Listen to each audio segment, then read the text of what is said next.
जय श्री राम दोस्तों, हमारे YouTube चैनल में स्वागत है। आज हम बात करेंगे सबसे बड़े धन के बारे में। आप लोग को लग रहा होगा सबसे बड़ा धन सोना चांदी हीरा मोती जवाहरात ज़मीन जायदाद ये सब होंगे, लेकिन दुनिया का सबसे बड़ा धन क्या है? भोजन। दुनिया में सबसे बड़ा धन है अगर तो कोई है वो भोजन है। हवा और पानी के बाद तीसरा सबसे बड़ा धन है तो भोजन है। यही भोजन अगर किसी को ना दिया जाए तो कितना बड़ा बात हो जाता है। यही भोजन में अगर विलम्ब हो जाए तो कितना बड़ा बात हो जाता है। यही भोजन की बात वर्षों तक चलते रहती है, परंपरा तक चलते रहती है। उनके घर में ऐसा खिलाते थे, उनके घर में ऐसा खिलाते थे। ये किसी के महल घर संसार दुनिया महत्वाकांक्षा हो सकती है, लेकिन ये भोजन की बात कोसों दूर तक जाती है। इस भोजन का महत्व साधु संत त्यागी तपस्वी से पूछें, संतों से पूछें भोजन क्या होता है। अगर किसी के परिवार में भोजन बन रहा है, अगर किसी को भोजन के लिए ना बोला जाए, उससे पूछिए क्या भोजन क्या होता है। उन बुजुर्गों से पूछिए जिनके बेटे बेटी भोजन नहीं खिलाते। उन अनाथ आश्रम उन वृद्धा आश्रम के लोगों से पूछिए भोजन क्या होता है।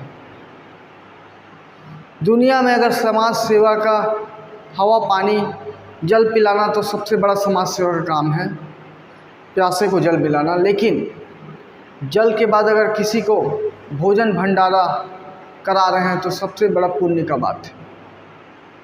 उसकी आत्मा को तृप्त कर सकते हैं तो वो एक ही माध्यम है, वो भोजन।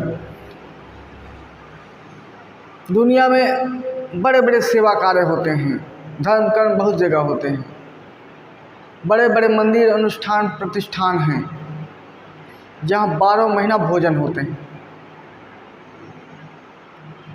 वो धर्म कर्म रहने वाले सेवा भंडारा करने वाले वो जानते हैं भोजन का महत्व क्या होता है। तब तो हजारों लाखों श्रद्धालुओं के लिए रोज़ भोजन का व्यवस्था कर रहे हैं। भोजन एक ऐसा धन है, जीवन में मिल जाए तो तृप्ति हो जाती है, नहीं मिल जाए तो विद्रोह की भावना हो जाती है, तनाव आ जाता है, व्यवहार बदल जाते हैं, संस्कार बदल जाता है, रीति रिवाज बदल जाता है, दुख सुख की सीमा समाप्त हो जाती हैं, स्वार्थ निस्वार्थ की सीमा समाप्त हो जाती हैं, एक दूसरे में एक भाव अलग उत्पन्न होना चालू हो जाते हैं। एक भोजन अगर किसी भूखे को ना मिले तो उसकी भावना क्या होती है वो सोचने वाली बात है। इस दुनिया में अगर आपका सामर्थ्य है भोजन करा सकते हैं तो ज़रूर कराना चाहिए, क्योंकि भोजन से बड़ा कोई धन नहीं है और ज्ञान से बड़ा कोई तप नहीं। भोजन हमारे मूलभूत चीज़ों में रोटी कपड़ा मकान जरूर है। रोटी फिर कपड़ा। समझिए, जिंदा रहने के लिए हवा पानी के बाद सबसे ज़्यादा ज़रूरी है।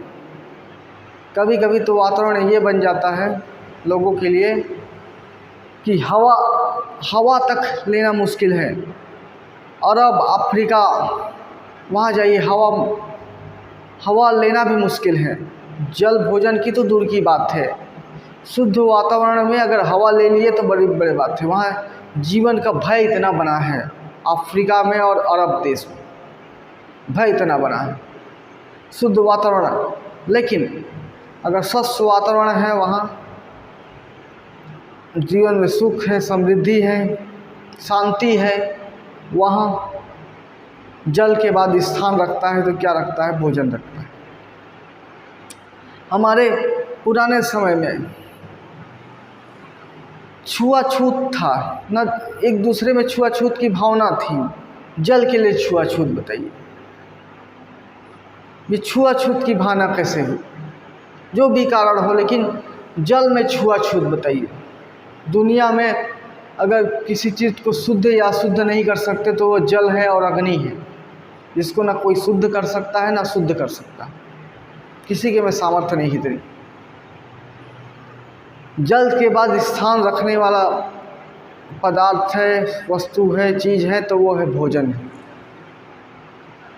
उनसे पूछिए जो भिक्षा मांगकर भोजन खाते हैं, उन आरएसएस के प्रचारकों से पूछिए जो किसी व्यक्ति के यहाँ भोजन खिला दे तो उनसे अपनापन जुड़ जाता है, उनका आत्मीयता आ जाती है।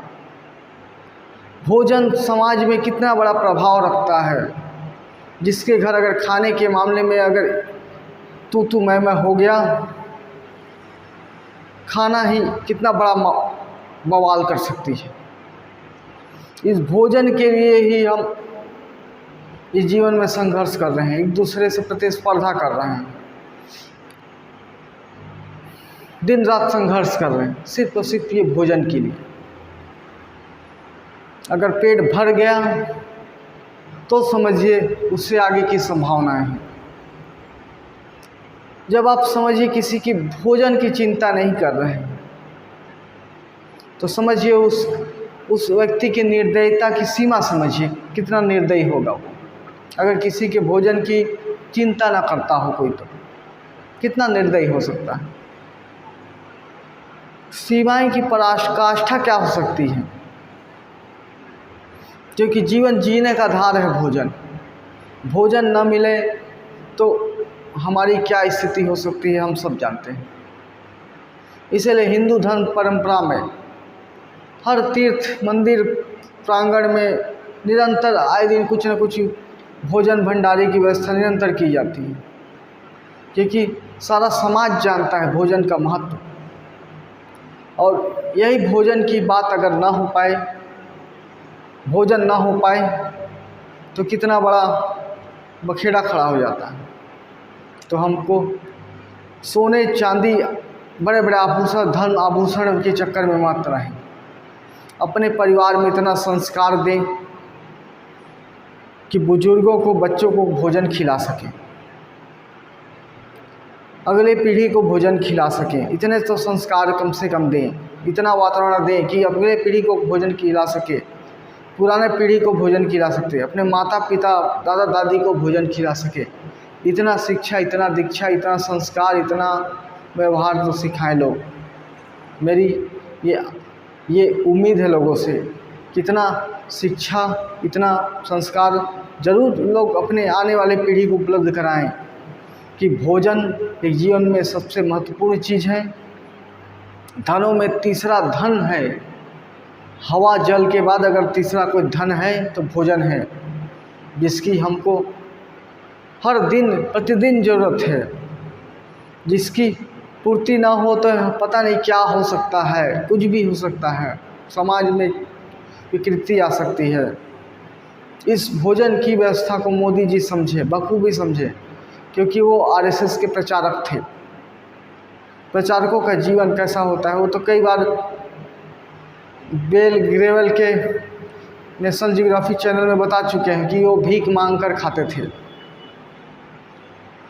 वो व्यक्ति प्रधानमंत्री पद में जब उसकी सामर्थ्य आया खिलाने का, तो सोचिए 60 करोड़ गरीबों को फ्री में भोजन खिला रहे हैं। ये बहुत बड़ी बात है। वो समझते हैं, वो दुख दर्द को झेले हुए हैं कि भोजन क्या होता है। भोजन न मिले तो आदमी की मनोस्थिति क्या हो जाती है वो भली भांति जानते हैं।